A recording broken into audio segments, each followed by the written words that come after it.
Hello guys, what's up? Kya chal? This is CN Nikunj Goenka, your tax mentor, and welcome to our practice session of capital gains chapter. Last class अपने capital gain को revise किए थे और आज के class में अपने capital gain का पूरा जो है प्रैक्टिस करेंगे। आपके सीएमए इंस्टीट्यूट का पास्ट टर्म पेपर्स अपने प्रैक्टिस करेंगे।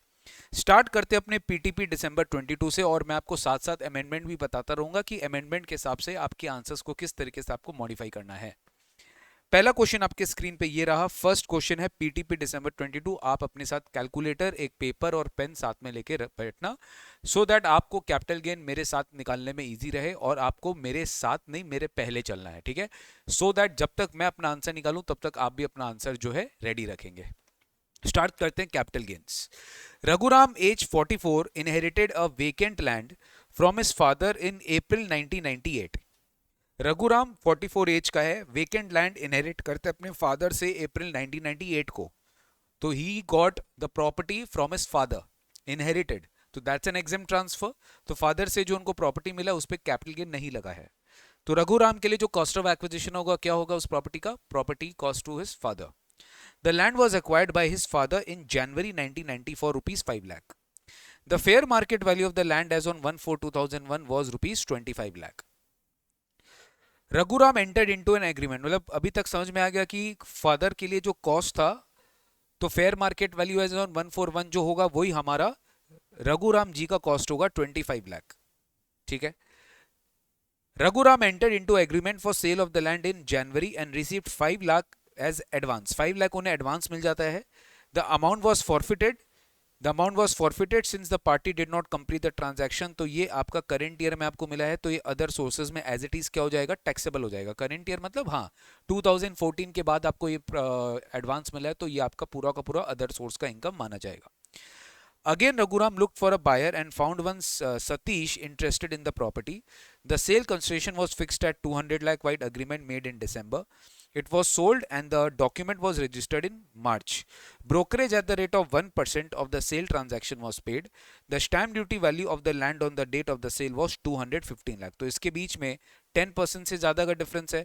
200 लाख का अगर आप 110% करोगे तो आपको 220 लाख दिखेगा, बट आपका स्टैम्प ड्यूटी वैल्यू 215 लाख है। तो यस सर, आप एकदम क्लियरली बोल सकते हो 110% से ज़्यादा का डिफरेंस नहीं है। तो यहाँ पे एफईसी क्या होगा? FEC will be the actual sale consideration, which is your 200 lakh. FEC will be the actual sale consideration, which is your 200 lakh. Raghuram acquired a residential building at Chennai for 180 lakh. तो यहां पर अपने को क्या मिल जाएगा? इनकम टैक्स में एग्जेम्पशन मिल जाएगा। क्या मिल जाएगा? एग्जेम्पशन मिल जाएगा। एग्जेम्पशन कैसे मिलेगा? आप प्रॉपर्टी खरीद के प्रॉपर्टी बेचेंगे, प्रॉपर्टी खरीद के प्रॉपर्टी बेचेंगे, तो यहां पर आपको जो एग्जेम्पशन, अब यहां पे लैंड आप बेच रहे हो, तो अगर आप लैंड बेच के, अगर आप लैंड सेल करके बिल्डिंग परचेस कर रहे हो, तो गाइज यहां पर अपने को मिलने वाला है 54F का एग्जेम्पशन। क्या मिलने वाला है? 54F का एग्जेम्पशन। बट एग्जेम्पशन के पहले जो कैपिटल गेन है ये वो पहले निकालते हैं। तो एफवीसी अपने डिस्कस कर लिए 200 लाख होगा। कॉस्ट ऑफ एक्विजिशन क्या होगा? 25 लाख, दैट इज एफएमवी। तो इसको इंडेक्स करेंगे अपने। तो 25 लाख है, तो करंट ईयर के हिसाब से अगर आप इसको इंडेक्स करोगे तो ये आ जाएगा आपका 348। मतलब करंट ईयर मतलब गाइस यहां पर अपने एक बार कर रहे हैं 348 डिवाइडेड बाई 100। आप एक बार इसको 23 24 के हिसाब से मानो, ठीक है। अगर आप ये इसको 24 25 के हिसाब से मानेंगे, जो आपके एग्जाम के लिए रेलिवेंट होगा, तो वो होगा 25 लाख इंटू 363/100। बस डिफरेंस यही है, ठीक है। तो 25 लाख आप अपने में रेलिवेंट ईयर के हिसाब से इंडेक्सेशन कर लिए, तो आपका आ गया नेट सेल कंसिडरेशन। तो पहले याद रखना, यहाँ पे अपने को जो ब्रोकरेज लगा है 1% of 200 lakh, that is how much? 2 lakh. 2 lakh अपने लेस करेंगे, नेट सेल कंसिडरेशन आ गया आपका 198 लाख। अब इस 198 लाख में आप क्या करेंगे? 198 लाख में आप अपना इंडेक्सेशन करेंगे 25 लाख इंटू 348/100, वो हो जाएगा आपका 87 लाख। तो 25 लाख इंटू 348 डिवाइडेड बाई 100, तो which is coming to 87 lakh. तो 87 लाख नेट नेट आपका आएगा indexation cost of acquisition. Gross gain आ गया आपका 1 करोड़ 11 लाख रुपीस। तो 1 करोड़ 11 लाख आपका ग्रॉस कैपिटल गेन आ गया। अब आप क्या निकालोगे? एग्जेम्पशन निकालोगे under section 54F। Exemption under section 54F कैसे निकालेंगे? वहां पर आपको अपना 54F एग्जेम्पशन निकालने के लिए क्या करना पड़ेगा? आपको प्रपोर्शनेट कैपिटल गेन को एग्जेम्प्ट करना है। जैसे देखो, आपका नेट कंसिडरेशन कितना है? 1 करोड़ 98 लाख। आपका नेट कंसिडरेशन है। आपका ग्रॉस गेन कितना है? आपका ग्रॉस गेन है 1,11,00,000। तो 1,11,00,000 में से आपको क्या करना है? आपने कितना इन्वेस्ट किया? आपने 180 लाख में बिल्डिंग खरीदा। तो 180 लाख डिवाइडेड बाय कितना? 198 लाख। तो 180 लाख डिवाइडेड बाय कितना? 198 लाख। तो 180 डिवाइडेड बाय 198 इंटू 1,11,00,000, एग्जेम्पशन हो जाएगा कितना? 54F में। तो यहाँ पे 1,90,909 इतना आपको एग्जामेशन मिल जाएगा, और डिफरेंशियल जो हो जाएगा वो आपके लिए कैपिटल गेन हो जाएगा। तो गाइस 54F का एक बहुत इंपॉर्टेंट यहाँ पे एक ट्रीटमेंट था, जहां पर आपको ये समझना था कि when you are selling any property other than residential property and you are acquiring a residential property और a building, in that situation let me tell you, यहाँ पर आपका 54F का एग्जामेशन होता है, जो कि प्रोपोर्शनेट बेसिस पे होता है। Long term capital gain into cost of new asset divided by net consideration. Second, from the following particulars of Shri Kote, ये है एमटीपी जून 23 का question. From the following particulars of Shri Kote for the year ending this, find out Mr Shankar purchased 100 equity shares of Goldie company limited. एक capital gain आपको निकालना है। Mr Shankar ने purchase किया 100 equity shares of Goldie company limited on 1st April 2006 at the rate of 1000 per share in public issue of the company by paying STT. Company allotted bonus in the ratio of 1:1 on 1st December last year. Company क्या किया? Last year 1:1 bonus allot किया।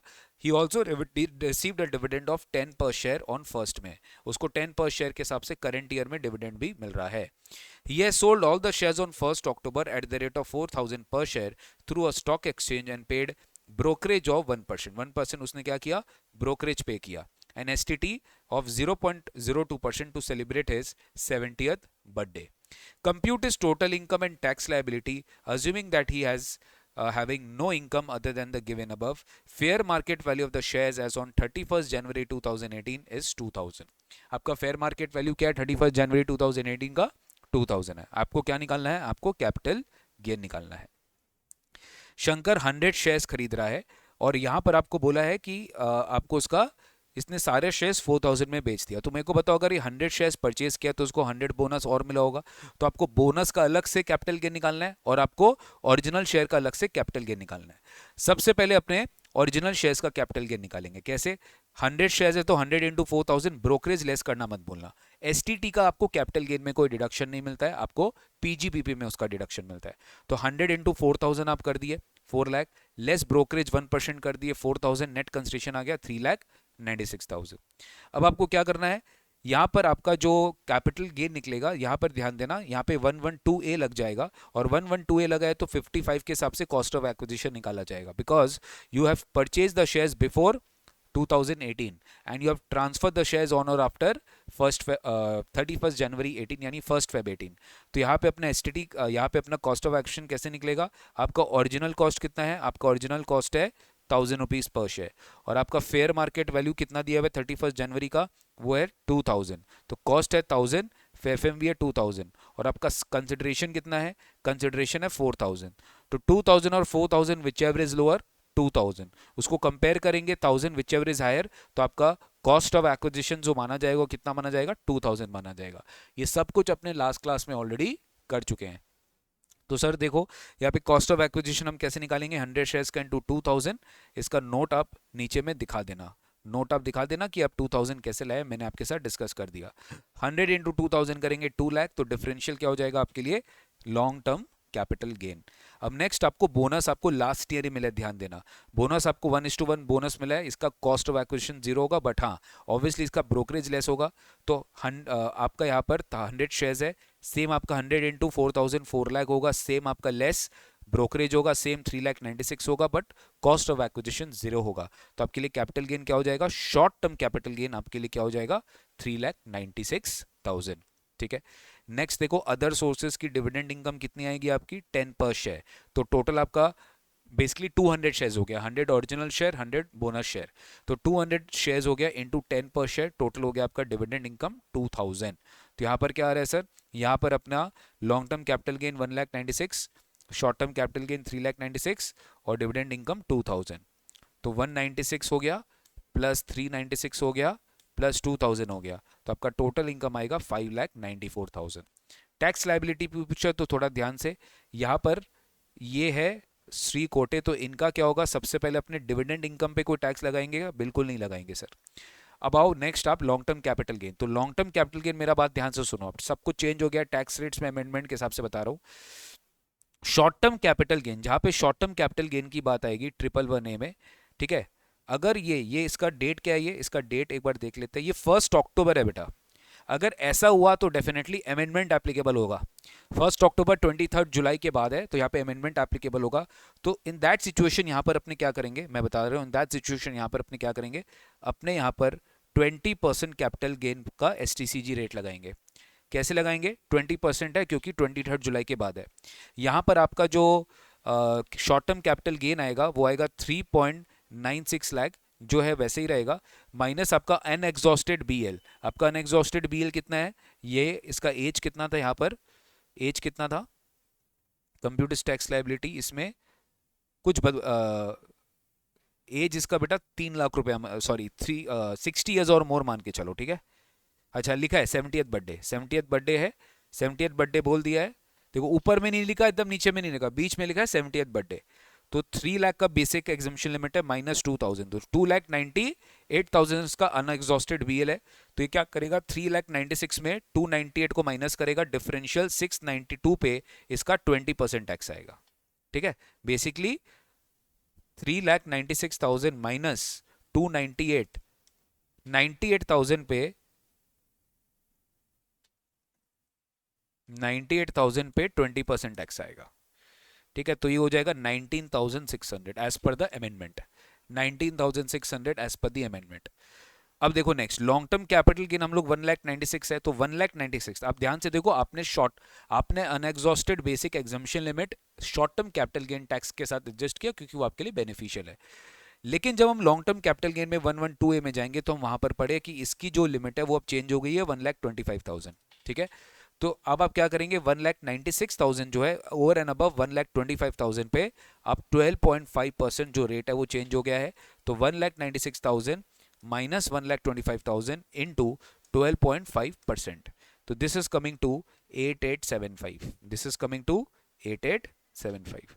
तो 196 में अब 125 minus कर दिए, इस पे 12.5% आप रेट अप्लाई कर दिए, तो 8875 प्लस 19,600 ये आ रहा है आपका 28,475। इस पे आप 4% सेस लगा देंगे, ये आ रहा है आपका 1139। तो फाइनल जो आपका अमाउंट आएगा वो आएगा आपका 29,614 और फाइनली राउंड ऑफ होगा 29,610, ठीक है। फाइनली राउंड ऑफ होगा 29,610, ठीक है। Next RTP November 23, determine the capital gain loss. ये CA इंस्टीट्यूट का क्वेश्चन है, अच्छा सवाल था इसलिए मैंने यहाँ पे कवर किया है। Determine the capital gain loss and tax liability in the following scenarios for the assessment year, assume that the assessee do not have any other sources of income. Current year में 12 दिसंबर को 1200 shares of X limited, a listed company, are sold by mister Vishal, a non resident transfer कर रहा है 15,550 per share and STT was paid at the time of sale of shares.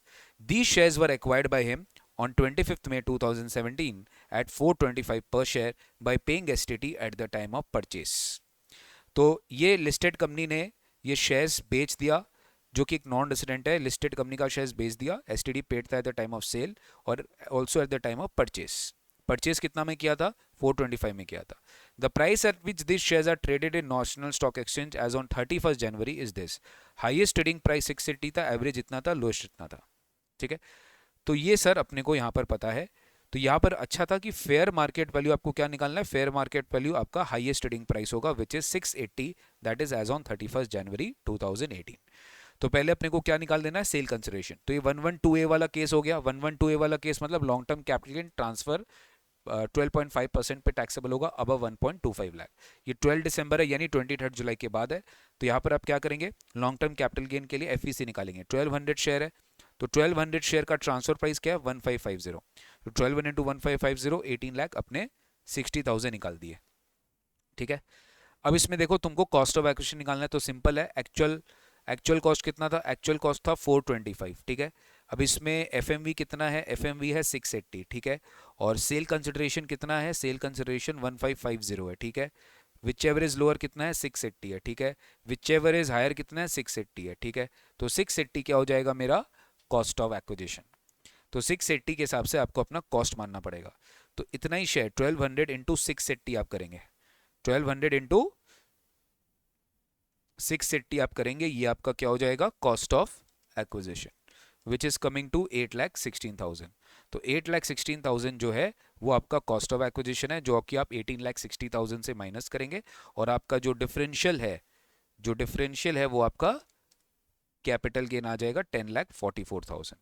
अब ध्यान देना यहाँ पे आपको 1.25 लाख से एक्सेस जो आपका कैपिटल गेन आ रहा है वो आपको 9 लाख 10,44 माइनस 1,25,000 दैट इज 9,19,000, ठीक है, at the rate of 10%, which is 91,900, which is 91,900।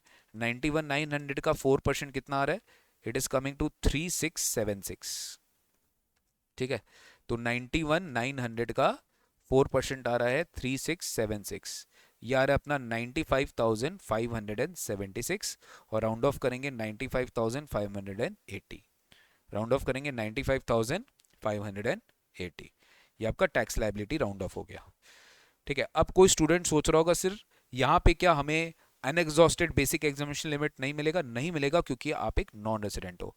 अगर ये नॉन रेसिडेंट नहीं होता, रेसिडेंट होता, तो यहाँ पर आपको बेसिक एग्जामिनेशन लिमिट माइनस करना होता। मतलब ये जो आप कर रहे होते, आप ये जो आप टैक्स निकाल रहे होते, यहाँ पर आप 9,19,000 जो आप निकाल रहे होते, आप 9,19,000 कैसे निकाले, 10,44 माइनस 1.25 लाख करे, अब यहाँ पे माइनस 2.5 लाख भी करते, लेकिन नहीं किए, क्यों नहीं किए, क्योंकि आप एक नॉन रेसिडेंट हो, ठीक है। Next, mister Kabir, a resident age 45, is the owner of a residential house which was purchased on 1st August for 19 lakh. He sold the house on 25th September currently for 24.5 lakh. तो indexation नहीं मिलेगा boss, indexation नहीं मिलेगा। Valuation as per stamp valuation authority was 25.5 lakh. तो आप इसका बस difference निकाल लो सर, 24.5 लाख का 110% निकाल लो। एक्चुअल कंसिडरेशन 24 लाख 50 है, इसका 110% निकालेंगे तो ये आ रहा है 26.95। अरे बाबा बहुत कम है स्टैम्प ड्यूटी वैल्यू, तो आप इसी को एफईसी मानोगे, किसको, 24.5 को एफईसी मानेंगे, और यही कॉस्ट ले लेंगे, इंडेक्सेशन नहीं मिलेगा, ठीक है। लेकिन जब टैक्स लायबिलिटी आएगा, आई रिपीट, जब टैक्स लायबिलिटी आएगा तो दोनों को कंपेयर करेंगे। मैं एक बार आपको इस क्वेश्चन में करके दिखा देता हूँ, ऑल्दो आपसे पूछा नहीं है, ठीक है। अच्छा, टैक्स लायबिलिटी भी पूछा तो भी दिखा देता हूँ, चलो ठीक है, आइए देखते हैं। Sale of residential house long term capital gains in sold for more than this, ठीक है। तो गाइज मैं आपको बता रहा हूँ, सुनो मेरा बात ध्यान से, एफईसी क्या होगा, same 24.5 lakh, cost of acquisition क्या होगा, सेम 19 लाख। ध्यान से सुनो, आपका लॉन्ग टर्म कैपिटल गेन क्या होगा, आपका लॉन्ग टर्म कैपिटल गेन तो 5,50,000 ही है, इसमें कोई डाउट नहीं है, ठीक है। आपका लॉन्ग टर्म कैपिटल गेन 5,50,000 ही है। सुनो मेरा बात, अगर तुमको खाली लॉन्ग टर्म कैपिटल गेन पूछ रहे तो 5,50,000 है, बट अगर टैक्स लायबिलिटी पूछा, अगर टैक्स लायबिलिटी पूछा because you are a resident individual and you have acquired the property before 23rd July 2024 and you are transferring it on or after 23rd July 2024, then section 112 subsection 1 का जो clause A है उसका second proviso का benefit आपको मिल जाएगा, that is either you can pay tax at the rate of 20% with indexation और 12.5% without indexation. तो यहां पर आप क्या करोगे, जब टैक्स निकालोगे ना, तो टैक्स एट द रेट 10%, इसी का 5,50,000, जो सॉरी 10 नहीं 12.5, तो 5,50,000 जो है, जो मेरा डिफरेंशियल गेन आ रहा है उसका 12.5% मैं करूंगा तो मेरा आ जाएगा 68,750, और आई पे tax at the rate of 20% of 24.5 lakh minus ये फिगर। कैसे कैसे इंडेक्सेशन लेंगे आप, इंडेक्सेशन कैसे लेंगे, 19 लाख। एक बार मैं आपको बेटा 23 24 के हिसाब से करा रहा हूं, बट आप अपने एग्जाम में इसको 363 करके दिखाएंगे, ठीक है। तो इंडेक्स्ड कॉस्ट ऑफ एक्विजिशन कैसे होगा, 19 लाख इंटू 348 डिवाइड बाय 301, जो भी आएगा आपका इंडेक्सेशन फैक्टर दिया रहेगा क्वेश्चन में, ठीक है, डिवाइड बाय 301 आया, जो भी इंडेक्सेशन आया आपने उसको इंडेक्सेशन दे दिया, आपने नेट कैपिटल गेन निकाल लिया, कितना, 2,00,000 53। एक बार मान के चल रहा हूँ कि ये आपका 23 24 के हिसाब से मैं कर रहा हूँ, ठीक है, जबकि लेकिन ऐसा नहीं आएगा आपका आंसर। चलो मैं ठीक है आपको मैं आंसर दिखाई देता हूँ। सर रिवर्स को 363 करिए क्योंकि करंट ईयर आपका 363 है, तो 19 लाख इंटू 363 डिवाइडेड बाई 301, तो इंडेक्सेशन बढ़ जाएगा 22,91,362। तो यहाँ पे आपका जो डिफरेंशियल गेन आ जाएगा वो आ जाएगा 1,58,638। ये आपका लॉन्ग टर्म कैपिटल गेन आ जाएगा। एक साल से इंडेक्सेशन बढ़ गया आपका, ट्रांसफर ईयर बढ़ गया ना इसलिए। अब आप 1,58,638 जो वो आपका कैपिटल गेन जो आ रहा है, इस पे आप 20% अप्लाई करिए। ये आ रहा है आपका 31,728। तो डेफिनेटली आप इसके लिए ऑप्ट करेंगे। You will not opt for, I mean you will opt for indexation.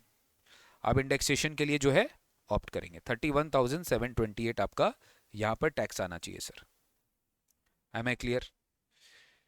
31,728 आपका टैक्स आना चाहिए। अब आपको पता चल गया कि आप इंडेक्सेशन लेंगे तो बस ठीक है। तो फाइनली जो आपका टैक्स आएगा 158,638।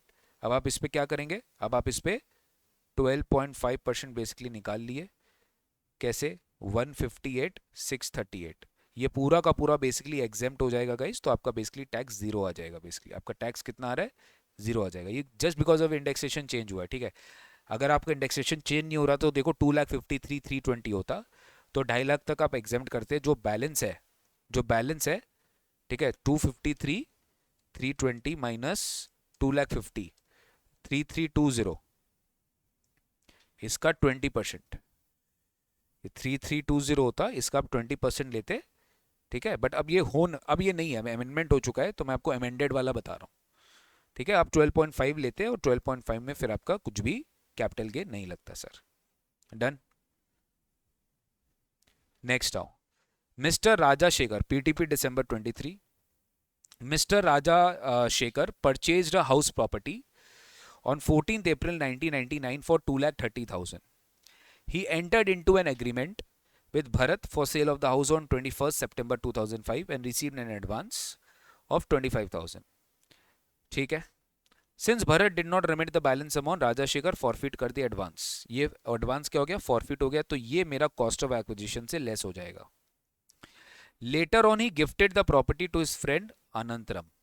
अब अनंतरम जो है, इसको ये प्रॉपर्टी गिफ्ट कर दिया है, तो ये एडवांस तो यार राजा शेखर को मिला था, तो अनंतरम के लिए इसका कोई इंपैक्ट नहीं आएगा। On 15 June 2004 following renovations were carried out by Raja Shekhar and Anantaram both. तो 99-2000 में जो हुआ था इंप्रूवमेंट्स, इसको आप इग्नोर कर देंगे because it was carried before 141। ये दोनों इंप्रूवमेंट्स आप ले लेंगे। एफएमवी आपको दे दिया 2,25,000, ये हो गया आपका cost of acquisition. But purchase कितना किया था राजा शेखर ने? 2,30,000 में किया था, तो इसको आप मानेंगे, इसको आप नहीं मानेंगे क्योंकि सर आपका एक्चुअल कॉस्ट ज्यादा है एफएमवी से, तो 230 आप इसको मानेंगे, ठीक है। Mr. Anantram entered into an agreement with another Chandrasekhar for sale of the house on 1st June 19, received an advance of this। तो 2019 में जो एडवांस मिला है ये आईएफओ में टैक्सेबल हो जाएगा।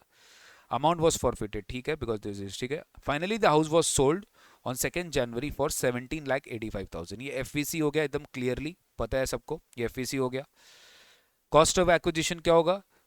ये 230 और 225 विचएवर इज एट 230। अब ये जो एडवांस प्रीवियस ओनर राजा शेखर ने किया है फॉरफिट, इससे हमको कोई मतलब नहीं है, तो 230 का मेरे को इंडेक्सेशन करना होगा। ऑब्वियसली करेंट ईयर 363 है, तो आपका आंसर उस हिसाब से बदल जाएगा।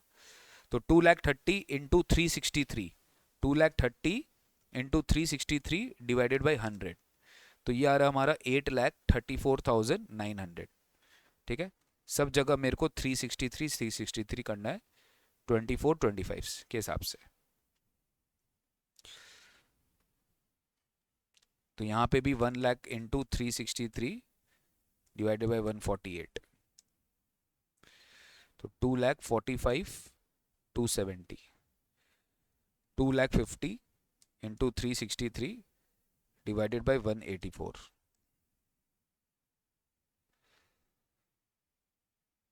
4,93,207। तो 834,900 माइनस 245,270 माइनस 493,207, तो गाइज आपका गेन जो आ जाएगा वो आ जाएगा 96,423। ये अपने इंडेक्सेशन एक साल आगे का बढ़ा दिए तो आपका बेसिकली कॉस्ट ऑफ एक्विजिशन भी बढ़ गया, कॉस्ट ऑफ इंप्रूवमेंट भी बढ़ गया, आपका गेन कम हो गया। Obviously figures will be changed, but मैं फिगर नहीं चेंज कर रहा हूँ, मैं खाली ईयर को एक साल आगे बढ़ा दिया हूँ। अकॉर्डिंगली आपको उस तरीके से सोल्यूशन समझना पड़ेगा। ठीक है, अच्छा सवाल था ये। Sunil owns a commercial building है भाई, फैक्ट्री बिजनेस ये सब हो रहा होगा कोलकाता में। Acquired for 4 lakh, it's fair market value 141 का दे दिया 16 lakh. Sold it for 320 31st December when the stamp duty value was 360. He paid 3% of the sale consideration as brokerage. He acquired a residential building in Delhi for 120 lakhs on 1st April. देखो, commercial building बेचा और residential building खरीदा, तो यहां पर भी 54F आएगा। Let me tell you, residential building बेच के रेसिडेंशियल हाउस खरीदेगा तो 54 आएगा, बट यहाँ कमर्शियल बिल्डिंग बेच के आप अगर रेसिडेंशियल हाउस खरीद रहे तो 54F आएगा। तो यहाँ पे सेल क्या किया आपने, 360 लाख और 320, तो 320 का 110% कैलकुलेट कर लो एक बार। 320 का 110% है 352, नहीं नहीं नहीं, स्टैम्प ड्यूटी वैल्यू ज़्यादा है, तो 360 लाख आपको यहाँ पे एफवीसी लेना पड़ेगा। 3% of this actual sale value, हमेशा याद रखिएगा ब्रोकरेज हमेशा एक्चुअल वैल्यू पे निकलेगा, तो 3% जो है वो आप अपने एक्चुअल वैल्यू पे निकालेंगे 320 लाख पे। तो 320 लाख का 3%, दैट इज हाउ मच, 9,60,000। 9,60,000, तो 9,60,000 आपका ट्रांसफर एक्सपेंस होगा। ये आपका नेट सेल कंसिडरेशन आ गया, ये आपका नेट सेल कंसिडरेशन आ गया। अब इसमें देखो, Sunil owns a commercial building Kolkata, acquired for 4 lakh, इसने खरीदा कितना में है, 4 लाख में परचेज किया है ड्यूरिंग 96-97। तो अब आपको क्या करना है, इसकी एफएमवी आपको दी गई है 16 लाख, तो आप 16 लाख के हिसाब से इंडेक्सेशन निकाल लेंगे। कैसे, 16 lakh into 363 divided by 100, 16 lakh into 363 divided by 100, ये आ रहा है हमारा 58,08,000। 58,08,000 हमारा इंडेक्स कॉस्ट ऑफ एक्विजिशन आ रहा है, जिसको हम 350,40,000 से रिमेनिंग बैलेंस कितना आएगा अपना लॉन्ग टर्म कैपिटल गेन, 2,92,32,000, ये अपना लॉन्ग टर्म कैपिटल गेन आएगा। अब अपने को क्या करना है, इसी में से इन्वेस्टमेंट करना है। दिल्ली में कितना खरीदा गया था, 120 लाख, और नेट सेल कंसिडरेशन कितना है, नेट सेल कंसिडरेशन है 3,50,40,000।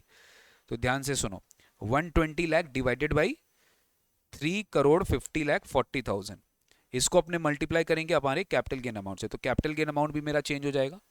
कैपिटल गेन अमाउंट कितना होगा, 292,32,000। इसको मैं डिवाइड पहले करता हूं 350,40,000 इंटू 120 लाख, ठीक है, तो ये मेरा कितना आ रहा है, 1,10,958, ये हमारा एग्जेम्पशन आएगा। I hope you understood. खाली long term capital gain change हुआ है क्योंकि कॉस्ट चेंज हो गया है, हमने ईयर चेंज कर दिया है। तो 1,10,09,58, अब इसमें डिफरेंस निकाल लेते हैं, 292,32,000, तो ये हमारा फाइनल आंसर आ जाएगा 1,92,21,041 रुपीज। ये हमारा फाइनल आंसर आ जाएगा, आपका कैपिटल गेन कम हो जाएगा 1,92,21,041, बिकॉज हम इंडेक्सेशन चेंज किए हैं, इंडेक्सेशन।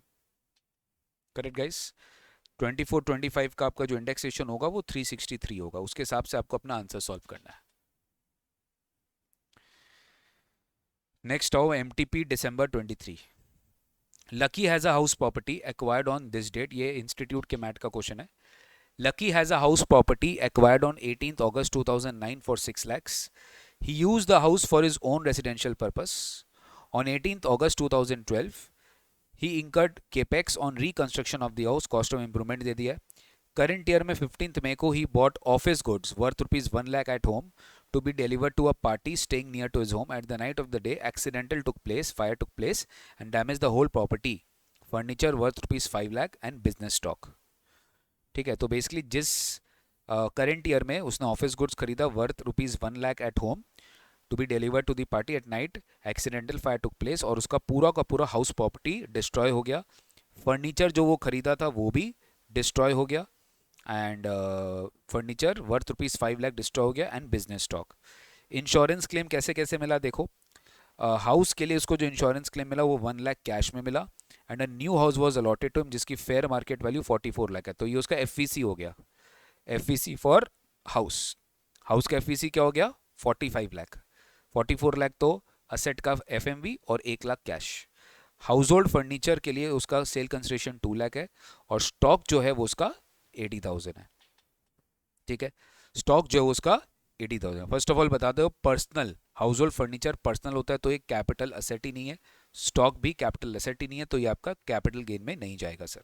आपको टैक्स ट्रीटमेंट पूछा गया था under the head capital gains, and how shell your answer differ if such compensation is received by the assessee in the next year. अगर आपको अगले साल इसका कॉम्पनसेशन मिला तो आप टैक्सेबल कैसे करेंगे? तो पहले हाउस का कंसिडरेशन निकालिए अपने 45 लाख, सिंपल है। यहाँ पर उसका परचेज कॉस्ट कितना है सर? परचेज कॉस्ट 6 लाख का है, और कॉस्ट ऑफ इम्प्रूवमेंट है 3 लाख का, ये एकदम क्लियर है फर्स्ट से। तो 2009-10 का फैक्टर निकाल लिए और अपने 12-13 का फैक्टर निकाल लिए। तो 6 लाख को पहले इंडेक्सेशन कर दिए, तो इंटू 363/148 कर देंगे, ये भी इंटू 363/200 कर देंगे करेंट ईयर के फैक्टर के हिसाब से। तो 6 lakh into 363 divide by 200, sorry 6 lakhs into 363 divided by 148. तो दिस इज कमिंग टू 14,71,622। ठीक है, 3 lakh into 363 divided by 200 which is coming to 5,44,500 plus 14,71,622। तो ये आपका टोटल आ रहा है 20,16,122। इसको आप 45 लाख से डिफरेंस निकालेंगे, ये आपका आ जाएगा 24,83,878। ये आपका लॉन्ग टर्म कैपिटल गेन आ जाएगा 24,83,878। फर्नीचर के लिए गाइस, फर्नीचर के लिए no capital gain liability will arise because furniture is a personal asset and hence not capital gain, no capital gain will be taxable. Stock के लिए क्या होगा? स्टॉक का कॉस्ट कितना था सर? उसने गुड्स खरीदा 1 लाख तक का और उसका स्टॉक का क्लेम आया 20,000 का, तो ये उसका बिजनेस लॉस होगा एंड ये अलाउ किया जाएगा पीजीबीपी में। लेकिन मान लो अगर ये कॉम्पनसेशन नेक्स्ट ईयर रिसीव हुआ होता, तो जो भी आप कैपिटल गेन निकाले हो that will be taxable in the year in which the claim is received. जिस साल क्लेम रिसीव हुआ होता उसी साल आपको इसका जो है कैपिटल गेन टैक्सेबिलिटी आती है आपकी। ठीक है, तो आपका ये जो अमाउंट है ये 24,83,878 जो भी गेन आ रहा है गाइस, ये टैक्सेबल होता है आपका in the year in which it is received. Next आते हैं एमटीपी दिसंबर 23 में। मॉक टेस्ट पेपर दिसंबर 23 का आई, क्वेश्चन प्रैक्टिस करते हैं। Manoj is a resident individual who is retired from the employment in the March. वो मार्च में एम्प्लॉयमेंट से रिटायर कर जाता है। He sold a residential building for 60 lakhs to Jeet limited Delhi on 3rd February. Mr. Manoj paid 2% commission on the sale price to Mr. Preetham for fetching the buyer. Commission हो गया। Building was inherited by him as per the will, ये भी अपने पढ़ चुके हैं। Mother से मिला है तो मदर का कॉस्ट लेंगे। मदर ने कब खरीदा था? 1 लाख में खरीदा था और उनका एफएमवी था 5 लाख। ध्यान रखे एसडीवी दिया है as on date was 70 lakh, तो सर एफएमवी जो 5 लाख है वही अपने लिए कॉस्ट होगा। अर्लियर मनोज ने एंटर किया था अग्रीमेंट राम के साथ, सेम यहाँ पे एडवांस मनी फॉरफिट किया है 2 लाख रुपीस, तो ये 2 लाख रुपीस क्या हो जाएगा? आईएफओ में टैक्सेबल हो जाएगा। He purchased a residential apartment on 20th March 30 lakh, तो यहाँ पे 54 मिल जाएगा, रेसिडेंशियल हाउस बेच के रेसिडेंशियल हाउस खरीदा है। और आरईसीएल बॉन्ड्स यहाँ पे 54 ईसी मिल जाएगा। नवंबर है, थोड़ा ध्यान से 6 months from the date of transfer उसको बॉन्ड खरीदना पड़ेगा। तो यहाँ पे अगर 3rd February को अगर उसने सोल्ड किया है तो यहाँ पे नवंबर XY, तो मार्च अप्रैल मई जून जुलाई अगस्त तब नहीं मिलेगा सर। देखो नवंबर XY मतलब नेक्स्ट ईयर नवंबर में वो अगर बॉन्ड खरीदा है और उसने 3rd Feb को बिल्डिंग बेचा है तो 3rd Feb से 6 months के अंदर उसको खरीद लेना चाहिए था बॉन्ड। 3rd March, अप्रैल, मई, जून, जुलाई, अगस्त, so he is not eligible to claim exemption under 54 EC because he has not subscribe to the bonds on or before the due date. Compute the income under the head capital gains, तो बहुत easy था। एफवीसी पहले निकाल लिए। एफवीसी क्या आ रहा है? एफवीसी 60 लाख और एसडीवी भी दिया हुआ था ना इसका, stamp duty value 70 lakh. Stamp duty value SDV है 70 लाख, तो 60 लाख का अपने 110% निकालेंगे तो 66 लाख आएगा, स्टैम्प ड्यूटी वैल्यू इससे ज़्यादा है, तो stamp duty value will be considered to be your full value consideration. आपको यहाँ पे ब्रोकरेज लेस करना मत भूलना, 2% ऑफ 60 lakh, that is your actual sale value 1,20,000। Indexed cost of acquisition क्या होगा? इंडेक्स्ड कॉस्ट ऑफ एक्विजिशन क्या होगा? यहाँ पर 1 लाख का आपका कॉस्ट है, 1 लाख आपका एक्चुअल कॉस्ट है, और यहाँ पे एफएमवी जो है वो है 5 लाख। तो 5 लाख इंटू 5 लाख इंटू क्या, 5 लाख इंटू 363, करंट ईयर आप आएंगे 363 बाई 100, तो 5 lakh into 363 by 100 which is coming to 18,15,000। Net sale consideration है 68,80,000, तो यहां पर हमारा जो नेट गेन आ रहा है वो है 50,65,000। नेट गेन जो आ रहा है वो आ रहा है 50,65,000। 54F में क्या करना है अपने को? 54F में प्रो रेटा बेसिस पे अपने को जाना है सर, सॉरी 54 में जाना है। 54 कितना मिल जाएगा? पूरा 30 लाख मिल जाएगा। 30 लाख आप क्लेम कर लिए, बट 54 इसी not purchase with in 6 months है, तो आप ये क्लेम नहीं देंगे।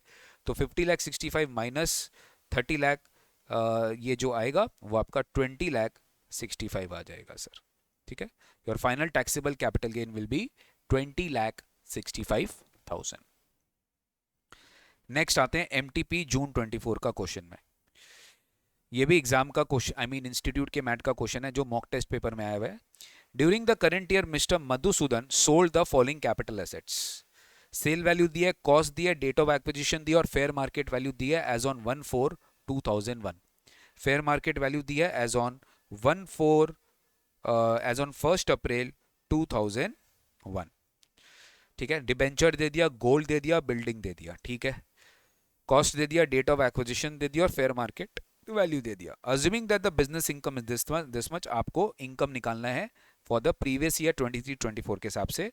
इन्फ्लेशन फैक्टर्स भी आपको यहाँ पर दे दिया है सर। ठीक है, तो चलो सबसे पहले अपने को क्या करना है, यहाँ पर इसका बिजनेस इनकम तो दे ही दिया, now we have to compute the capital gain first. तो कैपिटल गेन निकाल लेते हैं, वर्किंग, डिबेंचर का, गोल्ड का, बिल्डिंग का। You should be knowing debenture में अपने को इंडेक्सेशन बेनिफिट नहीं मिलता। अब तो खैर अगर ये ट्रांसफर 23 जुलाई के बाद हुआ है तो यहाँ पे आपको गोल्ड बिल्डिंग में भी इंडेक्सेशन की बेनिफिट नहीं मिलेगी सर। ठीक है, तो डिबेंचर्स पहले देखो 6,48,000 है, कॉस्ट ऑफ एक्विजिशन 1,85,000 है, तो सिंपल इसका डिफरेंस निकाले और ये मेरा लॉन्ग टर्म कैपिटल गेन आ गया सर। कोई इसमें डाउट है? नहीं। गोल्ड में देखो 18.22 लाख है, और आपका 842,400 का आपका ये है, क्या बोलते हैं, कॉस्ट ऑफ एक्विजिशन। डेट आपने 2005 में खरीदा था, 2005 में आपने खरीदा था, तो यहाँ पे 18.22 लाख मेरा सेल प्राइस हो गया। अब मेरे को क्या करना है, बेसिकली इसका इंडेक्सेशन करना है। ठीक है, अब देखो गाइस, एज पर दी अमेंडमेंट आपको इसका इंडेक्सेशन नहीं करना है। जब आप गेन इनकम निकालेंगे तो आप विदाउट इंडेक्सेशन निकालेंगे, इंडेक्सेशन नहीं देना इसमें कोई डाउट नहीं है। बट जब आप टैक्स निकालेंगे तो टैक्स लायबिलिटी निकालते समय आइदर आप विदाउट इंडेक्सेशन 12.5% और विद इंडेक्सेशन 20%, दोनों में से आप कुछ भी पे कर सकते हैं। अंडरस्टूड? तो यहाँ पर तो अपने से टैक्स लायबिलिटी पूछा नहीं, यहाँ से तो अपने को इनकम ही पूछा है। तो अपने 18,22,000 में अपने स्ट्रेट फॉरवर्ड क्या करेंगे, अपने 842,400 को माइनस कर देंगे।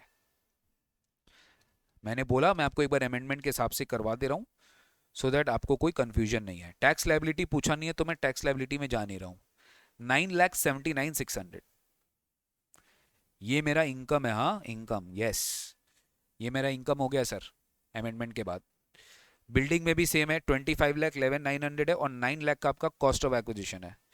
9 लाख का आपका कॉस्ट ऑफ एक्विजिशन है, तो आप इंडेक्सेशन नहीं क्लेम करेंगे, आप पूरा 9 लाख यहाँ रखेंगे। बट जब आप टैक्स कैलकुलेट करेंगे तो टैक्स कैलकुलेट करते समय आप 20% इंडेक्सेशन फैक्टर कॉस्ट माइनस करके 20%, और विदाउट कॉस्ट माइनस करके 12.5%, जो भी लोअर टैक्स आ रहा है वो आप पे कर सकते हैं।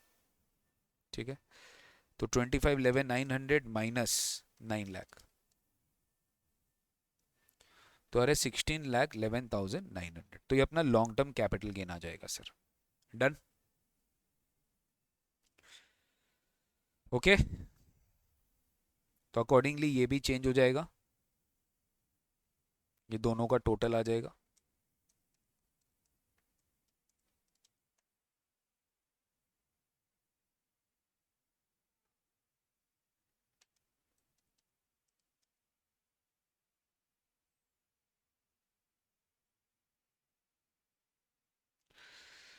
नेक्स्ट आते हैं जून 24 का past term paper.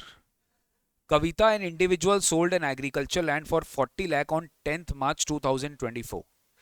The land is located at, थोड़ा ध्यान से, 3.6 kilometers distance from the local limits of the municipality whose population was 6 lakhs according to the last preceding census. अच्छा दी, अब तुमको बताया नहीं कि अर्बन लैंड है कि रूरल लैंड है, बट ये लैंड है 3.6 किलोमीटर्स. तुमको याद होना चाहिए 268 तक का अपने पढ़े थे कि 2 किलोमीटर्स तक, 6 किलोमीटर्स तक और 8 किलोमीटर्स तक के रेडियस में अर्बन होता है, उसके बियॉन्ड रूरल होता है.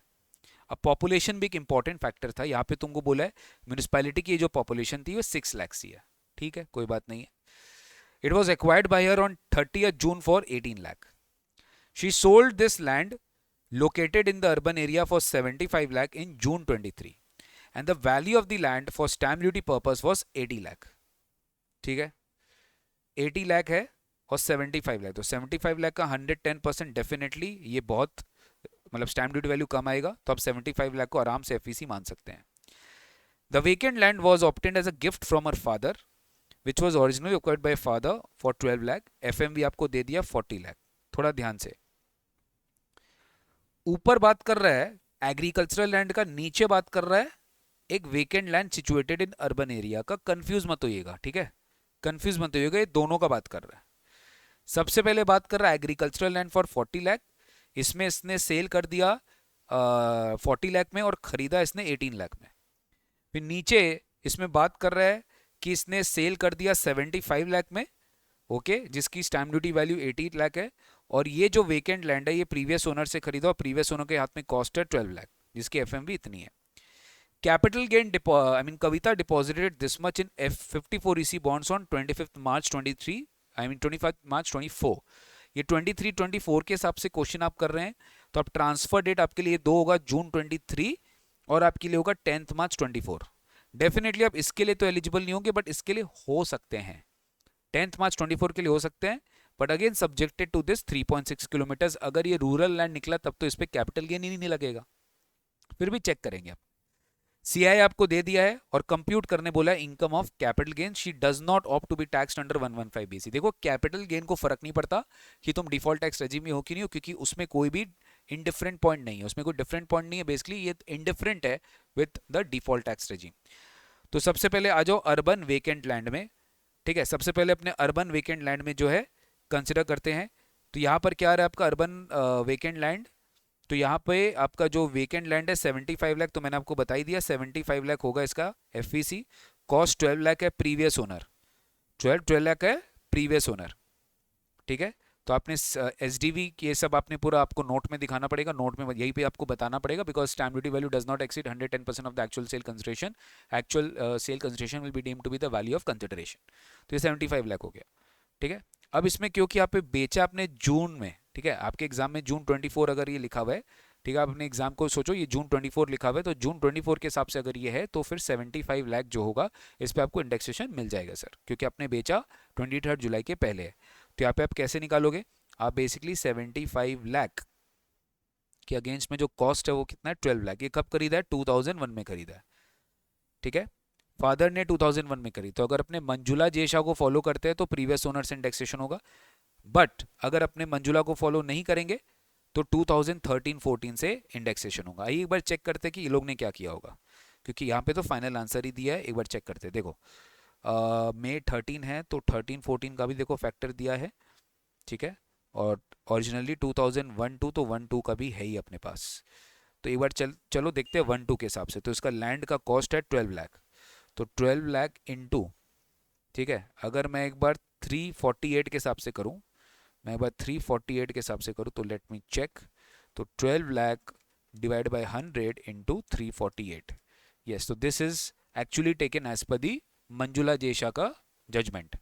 ठीक है, बट आपको क्या करना है, आपको इसको करेंट ईयर 363 मानना है 24-25 के हिसाब से. तो 12 लाख इंटू 363 डिवाइडेड बाई 100, तो ये आ जाएगा मेरा 43,56,000. इसको मैं 75 लाख से डिफरेंस निकाल के 31,44,000 मेरा कैपिटल गेन आ गया. ठीक है, ये मेरा क्या आ जाएगा, कैपिटल गेन आ जाएगा. ओके, देखो यहाँ पे आपका पॉपुलेशन 6 लाख है, यानी ये 1 लाख से ज़्यादा है बट 10 लाख से कम है, तो यहाँ पे 8 किलोमीटर तक रेडियस जो होगा वो मेरा अर्बन एग्रीकल्चरल लैंड होगा। तो ये 3.6 जो होगा ये मेरा अर्बन एग्रीकल्चरल लैंड है, इसलिए यहाँ पर आप सेल कंसिडरेशन पे कैपिटल गेन देंगे। तो 40 लाख आपका सेल कंसिडरेशन हुआ, ठीक है। और ये आपने कब बेचा, ध्यान से देखना, ये आपने 10 मार्च 24 को बेचा, तो आप अपने लिए एक बार इसको 10 मार्च 25 मानो, ठीक है। एक साल आगे बढ़ाएंगे as per your exam term, 10 मार्च 25 मानो उसको। तो 10 मार्च 25 को अगर इसने बेचा है, 10 मार्च 25 को इसने बेचा है, तो इसमें उसको इंडेक्सेशन नहीं मिलेगा सर, ठीक है। ये वाले एसेट पे उसको इंडेक्सेशन नहीं मिलेगा। तो अब 40 लाख जो है इसका एफईसी आ गया। फिर इसका जो कॉस्ट ऑफ एक्विजिशन है वो क्या है, 18 लाख है। तो डायरेक्टली आप क्या करोगे, इसमें 18 लाख बैठा दोगे। No indexation benefit as asset was transferred after 23 July 24, ठीक है। तो यहां पर क्या हो जाएगा, 40 माइनस 18 क्या, 32 लाख। 22 लाख जो होगा वो अपना लॉन्ग टर्म कैपिटल गेन हो जाएगा, ठीक है। अब 54 ईसी में आते हैं। अब 54 ईसी में आते हैं। यहाँ पर आप बॉन्ड्स में डिपॉजिट किए 25 मार्च 25 में, ध्यान से सुनना। बॉन्ड में एग्जेम्पशन कब मिलता है, जब आप कोई भी लैंड और अ बिल्डिंग ट्रांसफर करते हैं जो आपके लिए लॉन्ग टर्म कैपिटल एसेट है, और आप बॉन्ड्स में इन्वेस्ट करते हैं, ठीक है। आप बॉन्ड्स में इन्वेस्ट करते हैं। तो यहाँ पर 10 मार्च है, 25 मार्च है, तो डेफिनेटली यहाँ पर अपने क्या कर सकते थे, यहाँ पे अपने डेफिनेटली जो है एग्जेम्पशन क्लेम कर सकते थे, ठीक है। बट इन दिस सिचुएशन देखो ध्यान से, यहां पर आपको वेकेंट लैंड में तो एग्जेम्पशन नहीं मिलेगा, बट आप एग्रीकल्चरल लैंड में जितना उनका गेन है उतना आप एग्जेम्पशन क्लेम कर सकते हैं। 30 लाख है, बट यहां पे इनका गेन कितना आया, गेन तो खाली 22 लाख आया, राइट। विदाउट इंडेक्सेशन गेन तो खाली 22 लाख आया। तो आप क्या कर सकते थे, आप 22 लाख तक का ही गेन यहां पर एग्जेम्प्ट कर सकते थे, ठीक है। ये मैं चेंज कर रहा हूँ क्योंकि यहाँ पे इंडेक्सेशन नहीं मिलेगा sir, I hope you understood. यहाँ पे इंडेक्सेशन नहीं मिलेगा, मैं चेंज कर रहा हूँ। 22 लाख एज अ डिडक्शन आप क्लेम कर सकते थे। तो 47, सॉरी, ये आपका फर्स्ट आंसर आया 3144, 40 माइनस इसको एक बार छोड़ दो, 22 लाख। तो आप पूरा का पूरा जो है एग्जेम्पशन क्लेम कर लिए सर, सिंपल सा बात है। तो ये आपका नेट टैक्सेबल गेन है 31,44,000, अंडरस्टूड।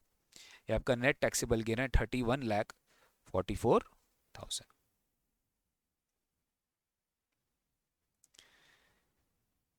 नेक्स्ट आते हैं एमटीपी दिसंबर 24। इस तरह के क्वेश्चन हम लोग कर चुके हैं, ठीक है। इस तरह के क्वेश्चन अपने बहुत बार कर चुके हैं। ये बेसिकली इनहैंस्ड कॉम्पनसेशन और इनिशियल कॉम्पनसेशन का बात करेगा। इतना याद रखना कि इनका जो इंटरेस्ट कॉम्पोनेंट होगा ना, ये आईएफओस में टैक्सेबल होगा, और इसमें 50% अपने को स्टैंडर्ड डिडक्शन मिलेगा, ये ध्यान रखिएगा, ठीक है। ये ध्यान रखिएगा। बाकी ये गाइज इस तरह के क्वेश्चन हम लोग कर चुके हैं, तो मैं वापस से ये रिपीट नहीं करने वाला। जो डिफरेंशियल क्वेश्चन है मैं वही एक बार आपको करवा देता हूँ। आओ इसमें आओ। Shiv has jewellery acquired on 17 July for 5 lakh. Shiv incurred improvement expenditure jewellery में बाय एडिंग डायमंड्स, चलो ठीक है। 18 अगस्त को he transferred the jewellery to his friend Mona. Shiv already has a self-occupied property in Lucknow. However, on 17th March, he purchased another property for 30 lakh for purpose of letting out. As on 5th April, his friend offered him house worth rupees 25 lakh. बहुत सारे information दे दिया आपको, stamp duty value भी दे दिया इस 14 lakh. For 15 lakh आपने घर, उसको घर ऑफर किया गया, and Shiv purchase the same. On 7th April, Shiv sold the new house acquired from his friend, value determined this आपको कैपिटल गेन निकालना है for several years. Basically guys काफ़ी सारे कैपिटल गेन्स आने वाले हैं यहाँ पे, ठीक है। एक एक करके चलो, ईयर वाइज चलते हैं यहाँ पे। यहाँ पे मैं इस क्वेश्चन में कुछ ईयर चेंज नहीं कर रहा हूँ, ठीक है। सबसे पहले आप ट्रांसफर्स को देखो कि कौन कौन सा एसेट्स आपने ट्रांसफर किया है। पहले तो ये ट्रांसफर किया है, मोना को ज्वेलरी दिया है 18 अगस्त को, फिर घर खरीद लिया। 7 अप्रैल 424 को न्यू हाउस बेच देता है जो उसने फ्रेंड से खरीदा 19 लाख में, ठीक है। 19 लाख में।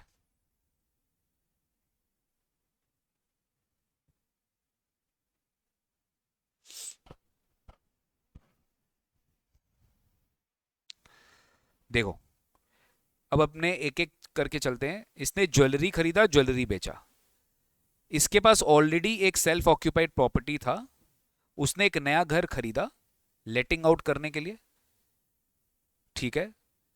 उसका फ्रेंड उसको एक घर ऑफर किया जिसको फर्दर बेच दिया 19 लाख में। तो अल्टीमेटली यहां पर क्या होने वाला है मैं बता रहा हूं। आप ज्वेलरी के ऊपर कैपिटल गेन निकालेंगे। अब ज्वेलरी से जो पैसा आया था, देखो क्या लिखा है, आपके पास ऑलरेडी एक प्रॉपर्टी था, आपने एक नया घर खरीदा, ज्वेलरी से जो पैसा है आपने एक नया घर खरीदा, तो यहां पर आपको ज्वेलरी से जो पैसा है आपने नया घर खरीदा, ये 54F के लिए एलिजिबल हो जाएगा, ये 54F के लिए एलिजिबल हो जाएगा।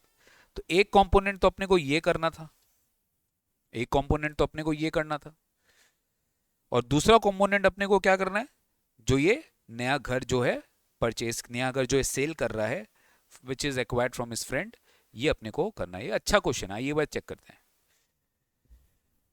पहले सेल कंसिडरेशन क्या होगा ज्वेलरी का, ही ट्रांसफर्ड एट 40 लाख, वो 40 लाख में ट्रांसफर किया है, ये डेट चेंज करना होगा, ये बेसिकली 23 होगा पक्का, उसी के हिसाब से मैच करेगा वरना नहीं करेगा, नहीं तो 18 अगस्त 21 है तो ये 21 22 होगा, तो आप इसको एक बार 22 मानेंगे, ठीक है। आप इसको एक बार 18 अगस्त 22 मानो, तो असेसमेंट ईयर 23 24 में इसका ये वाला कैपिटल गेन आ जाएगा। 40 लाख में basically he transfer the jewellery, 5 lakh में इसका कॉस्ट ऑफ एक्विजिशन है, तो 5 लाख में आप इंडेक्सेशन दे देंगे, ठीक है। अब गाइज गाइज सुनो मेरा बात, अब इसमें आप करंट ईयर के हिसाब से इंडेक्स देंगे, तो अगेन यहाँ पर 5 लाख इंटू 363/167 करना पड़ेगा। आई होप आप एक इंटेंट को समझो, ठीक है, क्वेश्चन मैच कराने में मत जाओ, इंटेंट को समझो। 5 लाख इंटू 363/167 आपको करना पड़ेगा, तो आपके डेट्स जो है बेसिकली करंट ईयर, अगर बेसिकली करंट ईयर अगर ये 24 है तो सब चीज़ चेंज हो जाएगा। 18 अगस्त 13 को Shiv incurred improvement expenditure 3 lakh, तो इसका भी कॉस्ट ऑफ इंप्रूवमेंट क्लेम कर लेगा, तो दोनों ऐड करके आप लेस कर देंगे।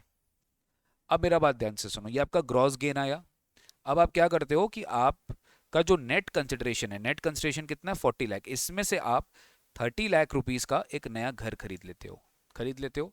आपके पास एक ही घर है, हो सकता है एक ही घर हो सकता है आपके पास, you had maximum one property, ठीक है, और आप सेकंड घर खरीद रहे हो। He purchased another residential property for 30 lakh for purpose of letting out, ठीक है।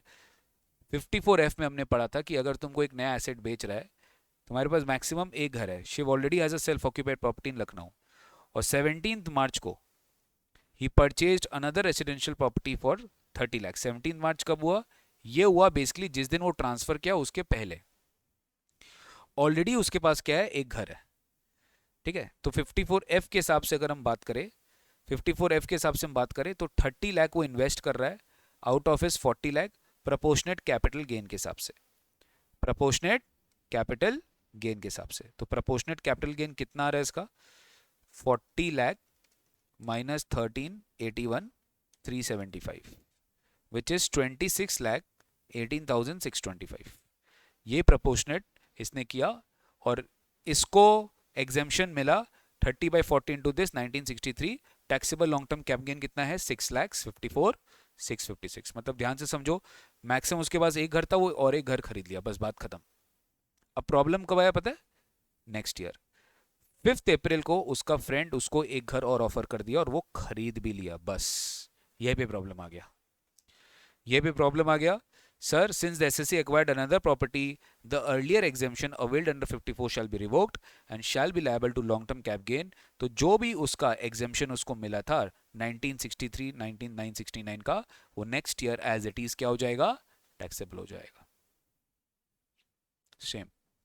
अब वो क्या किया, वो जो घर फ्रेंड से खरीदा था वो भी बेच दिया, तो 19 लाख में शिव ने बेचा जिसकी वैल्यूएशन 22 लाख आ रही है, तो 19 लाख को अगर अपने 110% के हिसाब से करें तो 19 लाख इंटू 110%, तो 22 लाख से कम आएगा, तो यहाँ पर अपने को 22 लाख ही एसडीवी लेना पड़ेगा। तो 22 लाख का स्टैम्प ड्यूटी वैल्यू अपने ले लिए, ठीक है, और इसमें कॉस्ट कितना आएगा उसके लिए, 5 अप्रैल 23, थोड़ा ध्यान से देखो, और 7 अप्रैल, तो शॉर्ट टर्म कैप गेन आएगा, शॉर्ट टर्म कैप गेन आएगा सर, उसने परचेज कितना में कर लिया, 15 लाख में परचेज कर लिया, ठीक है, तो 15 लाख उसके लिए कॉस्ट ऑफ एक्विजिशन है, कॉस्ट ऑफ इंप्रूवमेंट कुछ नहीं, तो 7 लाख का उसके लिए क्या हो गया, एसटीसीजी हो गया।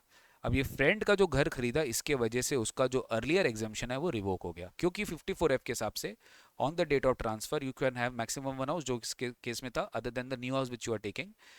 न्यू हाउस वो ले लिया, ठीक है, बट उसके बाद वो फ्रेंड का भी घर ले लिया। He has purchase the house within 2 years which he should not do from the date of transfer.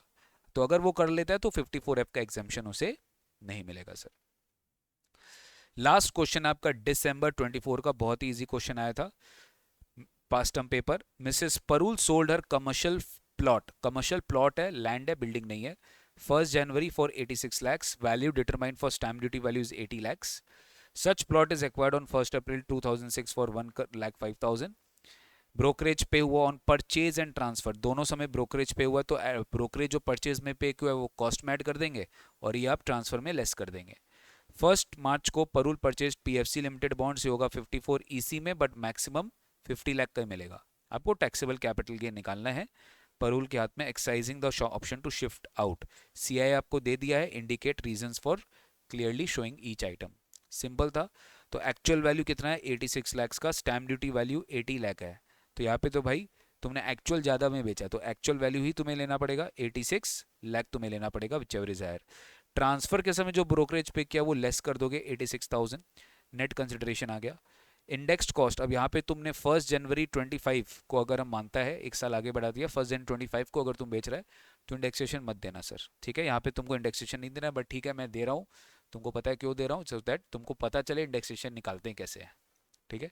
पर तुम्हें नहीं देना एक्चुअल एग्जाम में। हाँ, अगर टैक्स लाइबिलिटी पूछेगा तो वहाँ पे तुम दो ऑप्शन बना देना, 10%, 12.5% of the net amount without indexation, 20% of the amount with indexation. जहाँ डिफरेंस जिसका भी कम, जिस भी कैपिटल गेन का अमाउंट कम आएगा, टैक्स जिसका भी कम आएगा आपको वही कंसिडर करना है, ठीक है। तो यहाँ पे आपका कॉस्ट कितना है sir, cost cost cost cost cost 1,05,000, 2006-7 का फैक्टर के हिसाब से 122 लेना है और 348 लेना है, ठीक है। तो वही अपने किए sir, index cost of action कैसे निकाले, इंडेक्स कॉस्ट में 1,05,000 इंटू 348 बाई 122,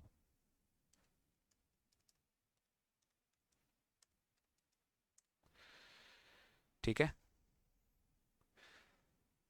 6-7 का फैक्टर 1,05,000, सॉरी इसमें मैंने ये भी तो ऐड करना था मेरे को, 1,05,000 और 1,05,000 और 5, 1,10,000,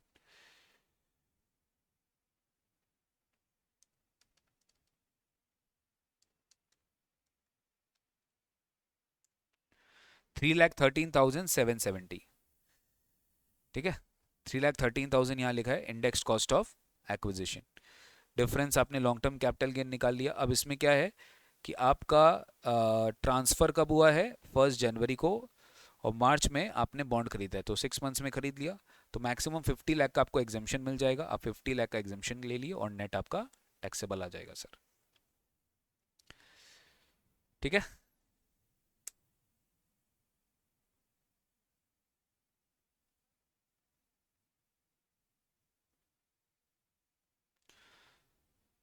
तो 85,14,000 माइनस 3,13,770, तो ये होगा आपका 82,230।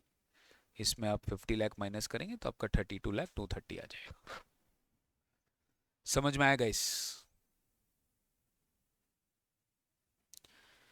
I know I was very fast, but देखो यही तरीका है जो आपको कैपिटल गेन में सही मात्रा में बनाएगा एकदम हीरो।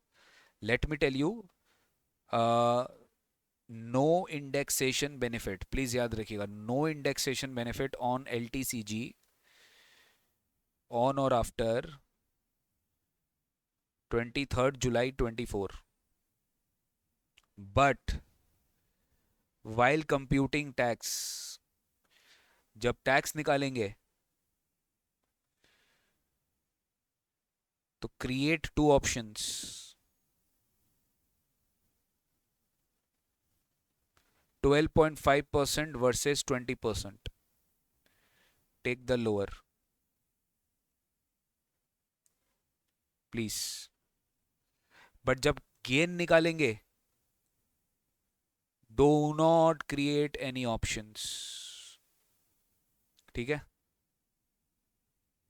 वहां पे बाय डिफॉल्ट आपको इंडेक्सेशन नहीं मिलेगा, बस आपको ये चेक करना है कि मेरा ट्रांसफर डेट क्या है, 23 जुलाई के पहले है कि बाद में है,